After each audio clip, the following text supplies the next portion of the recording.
Dual nature के अंदर photo electric effect है वगैरह। फोटो इलेक्ट्रिक इफेक्ट के अंदर यहाँ से शुरू करते हैं फर्स्ट क्वेश्चन से। फोटो इलेक्ट्रिक इफेक्ट की जगह ये देखो क्वेश्चन है, इनमें से करेक्ट ग्राफ मार्क करो। लो एनसीईआरटी की बुकलेट का पहला क्वेश्चन ही है ये रहा ग्राफ, ये रहा, आपके एनसीईआरटी में भी आना है। तो दूसरा वो बता रहा है करेक्ट बताओ, number of photon increases with frequency ना, नंबर ऑफ फोटोन फ्रीक्वेंसी से लेना देना है ही नहीं, गलत है।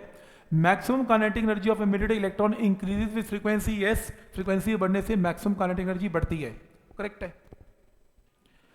इसके अंदर साफ पता लग रहा है इसका वर्क फंक्शन ज्यादा है, इसका वर्क फंक्शन कम है। तो पहली स्टेटमेंट है कि क्या ये इसकी स्लोप आपको h/e देती है, बिल्कुल देती है, हमने प्रूव किया था इसकी स्लोप h/e है, सही है।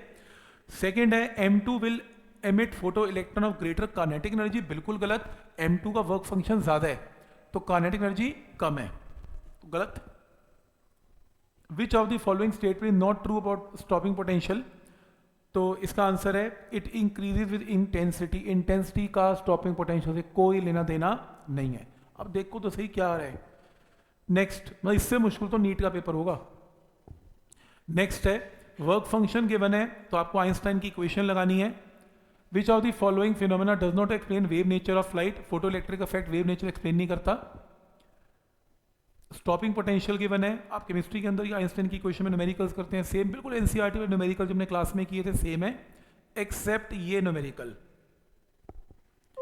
Convex lens of focal length 40 forms an image of extended source of light in a photo electric cell. Focal length use किया इंटेंसिटी के लिए तो current I is produced. Lens को रिप्लेस किया एक अदर कन्वेक्स लेंस से of same diameter but different focal length, photo electric current का क्या हुआ, कुछ भी ना होगा। याद रखना photo electric current is directly proportional to the intensity of the light and it does not depend upon focal length, focal length पे डिपेंडेंट नहीं है ये।